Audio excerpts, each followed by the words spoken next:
धनु राशि वालों, क्या कहता है आपका अप्रैल 2024? क्या कहता है सामान्य फल? कैसी रहेगी कर्म क्षेत्र की स्थिति यानी कि कार्य व्यवसाय? क्या कहता है आपका आर्थिक क्षेत्र? स्वास्थ्य कैसा रहेगा? प्रेम व वैवाहिक जीवन क्या दिखाई देता है? इसके अलावा पारिवारिक जीवन कैसा रहेगा? और आपके लिए कुछ विशेष उपाय जो आपके लिए सहयोगी साबित हो सकते हैं। ये सारी की सारी बातें आज मैं आपके साथ में करूंगा, इसलिए वीडियो को पूरा अंत तक लास्ट तक सुनोगे तो ही आपको बहुत कुछ समझ में आएगा और आप बहुत इंपॉर्टेंट जानकारी प्राप्त कर पाओगे। मित्रों, धनु राशि के स्वामी होते हैं देवगुरु बृहस्पति, और अब मैं आपके साथ में कुछ विशेष बातें भी करूंगा वीडियो के कुछ मिड पार्ट में।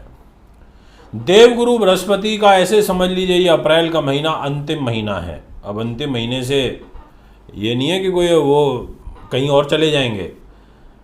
अंतिम महीने से मतलब है कि वो हर टाइम देवगुरु बृहस्पति का जो गोचर है वो हर एक साल में अलग अलग राशियों में होता है। तो अब देवगुरु बृहस्पति लास्ट उनका ये मंथ है अप्रैल का, उसके बाद फिर मई में ये वृषभ राशि में आ जाएंगे। फिर वृषभ में इनको एक लंबे समय तक रहना है। तो अभी आपके लिए देवगुरु बृहस्पति जो गोचर कर रहे हैं वो है 5th हाउस में। जी हाँ, ये जो पंचम भाव है जहाँ 1 नंबर लिखा है यहाँ गुरु बैठे हैं, बुध बैठे हैं। सामान्य फल तो ये कहता है कि आपकी शुरुआत बड़ी अच्छी होगी, इसमें किसी प्रकार का किंतु परंतु नहीं है। और वो सामान्य फल इसलिए भी कहता है क्योंकि स्टार्टिंग में ही आपको एक गुरु का और चंद्रमा का नव पंचम राजयोग का एडवांटेज मिलेगा। ये 2 राजयोग एक साथ आपकी राशि के अंदर बनेंगे। आपके लिए सामान्य फल ये कहता है कि पहले 9 दिन बहुत ही विशेष हैं इन टर्म्स ऑफ संतान, बुद्धि, उन्नति, एजुकेशन, मान सम्मान, व्यक्तित्व, भाषा शैली, अकस्मात धन लाभ। जी हाँ, ये मैं आपको 100% कह देना चाहता हूँ, इस दृष्टिकोण से बहुत अच्छे हैं। पर उसके बाद ग्रहों की चाल बदलेगी और वो बदलती हुई चाल ये कहती है कि जो ये मंगल शनि है ना, इस पूरे महीने में आपको धोखा दिलवा सकते हैं। धोखे से बचना। कोई कागज भी साइन कर रहे हो तो उसको बड़ा प्रॉपर पढ़ के करना, क्योंकि तीसरे घर में ये मंगल शनि व्यक्ति को आत्मविश्वासी बना देते हैं। मित्रों से धोखा, छोटे भाई बहनों से धोखा, या उम्र में जो लोग आपसे छोटे हैं उनसे धोखा, और शरीर के दाहिने हिस्से में प्रॉब्लम आना, आपको दांतों में तकलीफ आना, आपको गले में तकलीफ आना, ऐसी ग्रह स्थिति भी यहाँ बनती हुई नजर आ रही है। लंबी यात्राएं होंगी, रेल यात्राएं होंगी, वायु यात्राएं होंगी, और यात्राओं से भी आपको विशेष लाभ मिलेगा नहीं। जिस काम के लिए जाओगे वो हो नहीं पाएगा। ऐसे ग्रह गोचर आपके लिए आपकी राशि के अंदर बन रहे हैं, इसलिए मेरा आपसे विशेष आग्रह है कि आप थोड़ा सा सावधान हो जाइए। आप इस पूरे महीने इन पर्टिकुलर पॉइंट्स को लेकर के ध्यान रखना जो मैंने आपको बोला है। मेरा एक और आग्रह है आपसे कि दिनांक आप 23 तारीख से मंगल राहु का एक अंगारक दोष बनेगा इधर 4थे भाव में, मंगलिक दोष भी बनेगा, क्रोध भी आएगा। 24 तारीख से 23 तारीख से क्रोध बढ़ जाएगा, माता का स्वास्थ्य खराब रहने लगेगा। आप अपने मन से बहुत ज़्यादा हिंसक किस्म के हो सकते हैं, गुस्सा आपको ज़्यादा आ सकता है। आपको बचाव करना है। आपको बड़े प्रॉपर्टी के लेन देन नहीं करने, आपको उनसे बचाव करना है। ये मेरा आपसे विशेष रूप से आग्रह रहेगा, इसलिए इस बात का ध्यान रखना होगा। ये सामान्य फल की ही बात कर रहा हूँ, मैं अभी पर्टिकुलर पॉइंट्स पे नहीं आया।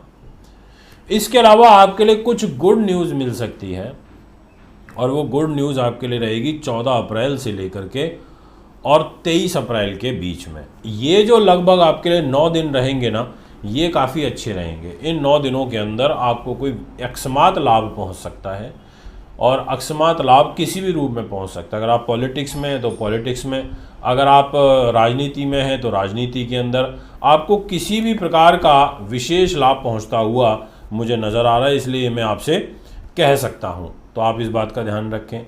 अभी मैं आपसे बोलना चाहूँगा कि दोस्तों, पर्टिकुलर सबसे पहला पॉइंट, और सबसे पहला पॉइंट जो है ना वो ये कहता है, अब आपसे बात करते हैं कार्य क्षेत्र की। क्या आखिर आपकी कर्म क्या कहता है? तो कर्म भाव के जो स्वामी ग्रह बनते हैं वो हैं दोस्तों बुध देव। और बुध तो गड़बड़ कर रहे हैं, बुध तो नीच होने जा रहे हैं दोबारा से 9 अप्रैल से लेकर के महीने के अंत तक। बट इस नीच के बुध का भी एक ट्विस्ट है, और वो ट्विस्ट ये है कि नीच मंग राजयोग बन जाएगा 9 अप्रैल से लेकर के और 24 अप्रैल तक। यानी कि देवगुरु बृहस्पति और साथ में बुध और शुक्र मिलकर के आपके कैरियर में विशेष लाभ दे सकते हैं। और ये जो मैंने टाइम पीरियड आपको बताया, ये आपके लिए अच्छा रह सकता है। तो अगर आप कंसल्टेंट हैं, आप आईटी सेक्टर में हैं, आप प्रकाशन का, लेखन का, पुस्तक विक्रेता हैं, आप वकील हैं, आप बौद्धिक स्तर के कार्य करते हैं, बड़े अधिकारी हैं, आपके लिए बहुत अच्छे अवसर बन रहे हैं, ये मैं आपको कह देना चाहता हूं। अभी मैं आपसे बात करना चाहूंगा नेक्स्ट नंबर पर उससे पहले थोड़ा सा कार्य क्षेत्र के बारे में बात करूंगा। और वो ये कहना चाहता हूं कि दोस्तों जल्दबाजी मत मचाना बस किसी चीज़ में। अगर कोई आपको 2 बातें बोल भी देना तो चुपचाप सुन लेना, पर उसको ज़्यादा रिएक्ट मत करना, ये मैं कहूँगा। अब बात करूँगा आपसे स्वास्थ्य की, क्योंकि बहुत इंपॉर्टेंट है। हेल्थ है तो सब कुछ है। हेल्थ के स्वामी ग्रह आपके शुक्रदेव, और हेल्थ के घर पर कोई ऐसा विशेष बुरा प्रभाव कुंडली में नहीं आ रहा। शुक्र ग्रह भी लगभग स्थिति में ठीक रहेंगे, तो हेल्थ आपकी सामान्य रहेगी, उस पर कोई ऐसा बड़ा संकट नहीं है। यदि बात करी जाए आपके प्रेम की, पारिवारिक जीवन की, आपके दाम्पत्य जीवन की, तो पहले प्रेम की बात कर लेता हूँ। इस घर के स्वामी मंगल ग्रह शनि के साथ बैठे हैं, बिल्कुल भी ठीक नहीं है। लव लाइफ डिस्टर्ब होगी, ये आपसे कह देता हूँ। और इसका कारण आप नहीं बनोगे, इसका कारण आपका दूसरा लव पार्टनर बनेगा, क्योंकि आपके लव के घर में तो गुरु बुध बैठे हैं, पर आपके लव का लॉर्ड मंगल वो शनि के साथ बैठा है। कोई जालसाजी होना, कोई ट्रैपिंग होना, कोई हनी ट्रैप होना, आप किसी के शिकंजे में फंस सकते हो, इसलिए आपको यहाँ पर अलर्ट रहना पड़ेगा। हाँ, ये जरूर बोलूँगा कि जो बच्चे कॉम्पिटिटिव एग्जाम्स की तैयारी कर रहे हैं, बड़े पदों की तैयारी कर रहे हैं, उनके लिए ये महीना कुछ राहत लेकर के आ रहा है। यदि बात करी जाए वैवाहिक जीवन की, तो इस घर की लॉर्डशिप तो बुध के पास ही है, और बुध तो नीच होंगे 9 तारीख को, तो यानी कि पहले 8 दिन मैरिज लाइफ बहुत बढ़िया रहेगी, बहुत ही अच्छी रहेगी, और एकदम से यू टर्न हो जाएगी। नीच होते ही दिमाग खराब हो जाएगा आपका, आप लड़ने लगोगे अपने पार्टनर के साथ में, आपके मनमुटाव खड़े होने लग जाएंगे अपने पार्टनर के साथ में। ऐसी ग्रह स्थिति यहाँ पर बन रही है, तो इस बात का ध्यान रखना होगा। पर विशेष रूप से आपके लिए 15 अप्रैल से लेकर के 30 अप्रैल तक का समय फिर भी थोड़ा बेटर है in terms of personal life. दोस्तों, अब मैं आपसे बात करना चाहूंगा आपके पारिवारिक सुख की। क्या आपके अपने परिवार में रिलेशन सबके साथ घुल मिल के रह पाएंगे या नहीं? तो मेरा इसमें जवाब ना ही होगा, क्योंकि शनि महाराज इस घर के स्वामी हैं, मंगल के साथ बैठे हैं, तो नहीं बन पाएंगे रिलेशन ठीक। यदि मैं बात करूं आपसे और विषय को आगे बढ़ाते हुए, तो मुझे उपाय का डिस्कशन करना है। और एक चीज़ और मैं आपको बोलना चाहता हूं बहुत ज़्यादा गंभीरता के साथ, कि ये काल सर्प दोष का प्रभाव भी इस महीने धनु राशि वालों के लिए रहेगा। तो काल सर्प दोष में फ्लैक्चुएशन बहुत होती है, तो एक फ्लैक्चुएशन भरा समय भी आपको फेस करना पड़ सकता है, तो इस बात का भी आपको थोड़ा ध्यान रखना होगा। अब बात आती है उपाय की। तो सबसे पहले तो मैं ये कहूँगा कि आप अपनी राशि के स्वामी को मजबूत करें। अब राशि का स्वामी कैसे मजबूत होगा?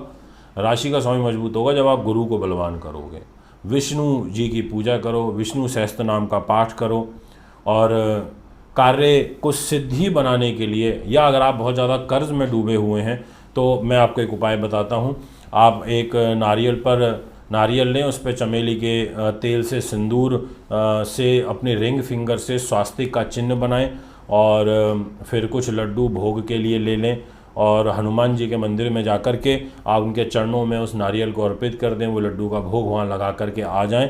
यह आपके लिए बहुत अच्छा रहेगा। और रणमोचक मंगल स्त्रोत्र का आप पाठ करें, इससे आपको कर्जे से मुक्ति मिलेगी।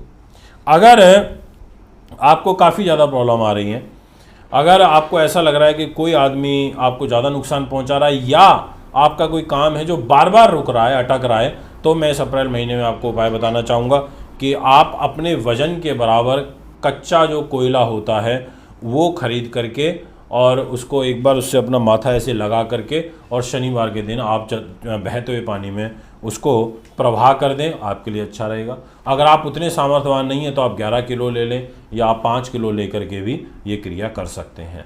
और इसके अलावा क्योंकि जो आपके बुध ग्रह हैं उनके पास आपका कैरियर है और आपका दाम्पत्य जीवन है, तो आप गणेश जी की पूजा ज़रूर करें प्रत्येक बुधवार के बुधवार, आपके लिए बहुत अच्छा रहेगा।